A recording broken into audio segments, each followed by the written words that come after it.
आज हम बात करेंगे तुलसीदास के जो प्रसंग है किष्किंधा कांड से उसके बारे में। ये प्रसंग तब का है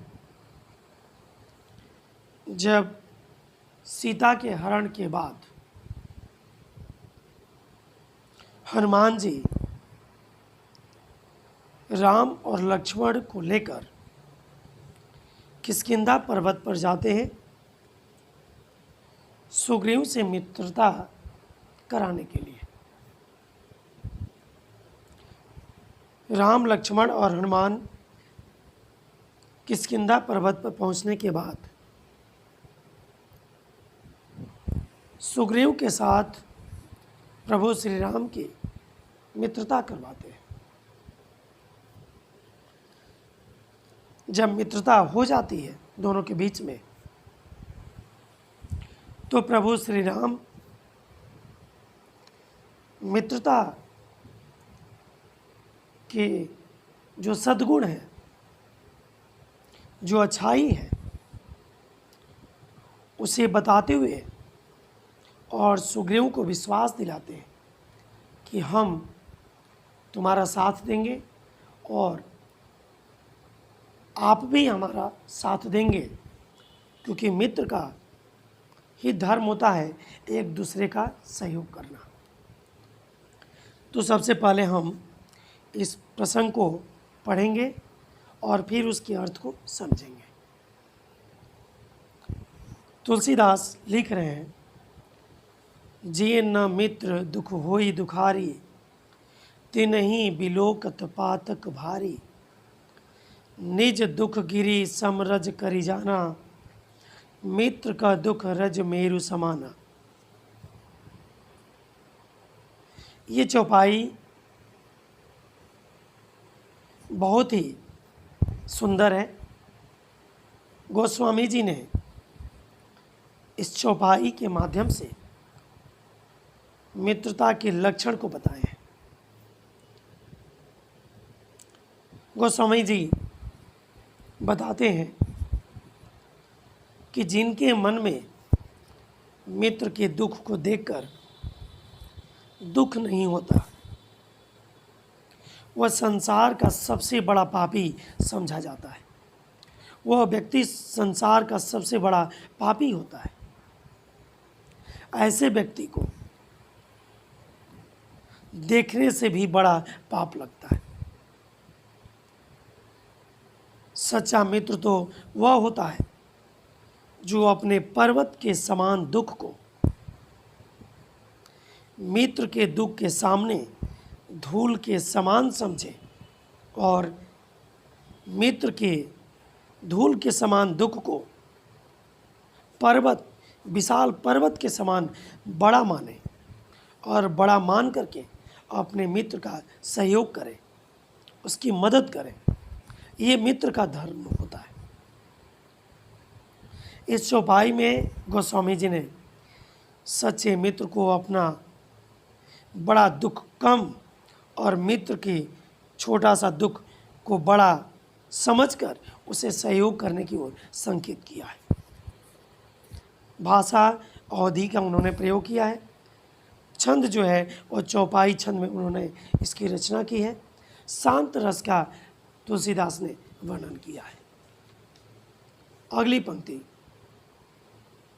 देत लेत मन संक न धरई, बल अनुमान सदा हित करई। विपति काल कर सतगुण नेहा, श्रुति कह संत मित्र गुण येहा। तुलसी बाबा कहते हैं कि जिसके मन में,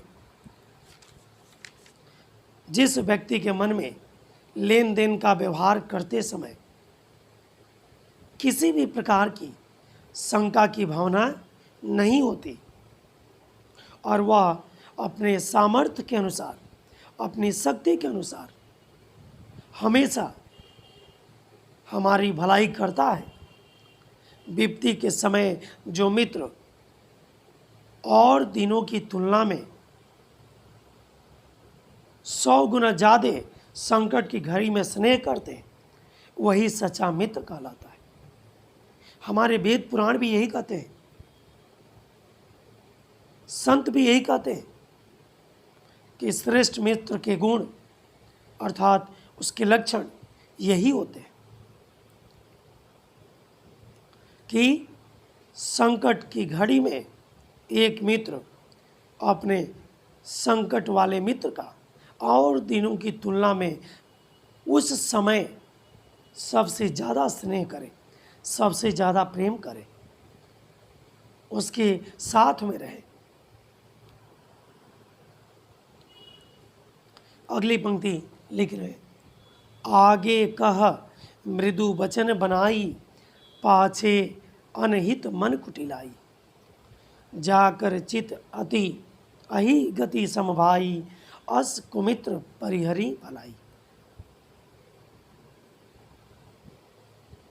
लक्षण यहाँ पर बताते हैं, गोस्वामी जी ने दुष्ट मित्र के लक्षण की पहचान करते हैं यहाँ पर इस पंक्ति के माध्यम से। वे कहते हैं कि जो मित्र हमारे सामने मीठी मीठी बोलते हैं, मीठी मीठी बातें करता है, हमारे सामने अच्छी अच्छी चापलूसी करता है, हमें खुश करने की कोशिश करता है और पीठ पीछे हमारी बुराई अहित करने की दुष्टता करते हैं, जिसका मन सांप की चाल के समान टेढ़ा है, ऐसे कपटी मित्र से हमेशा दूर रहने का प्रयास करना चाहिए। जो इस तरह का काम करता है वैसे मित्र को, वैसे बुरे मित्र को त्याग देने में ही भलाई होती है।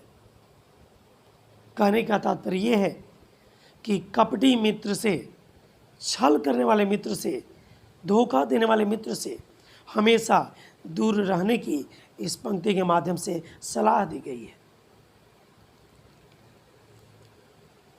इस चौपाई का अंतिम पंक्ति, सेवक सठ नृप कृपन कुनारी, कपटी मित्र सुल समचारी, सखा सोच त्यागहूँ बल मोरे, सब विधि घटब काज में तोरे।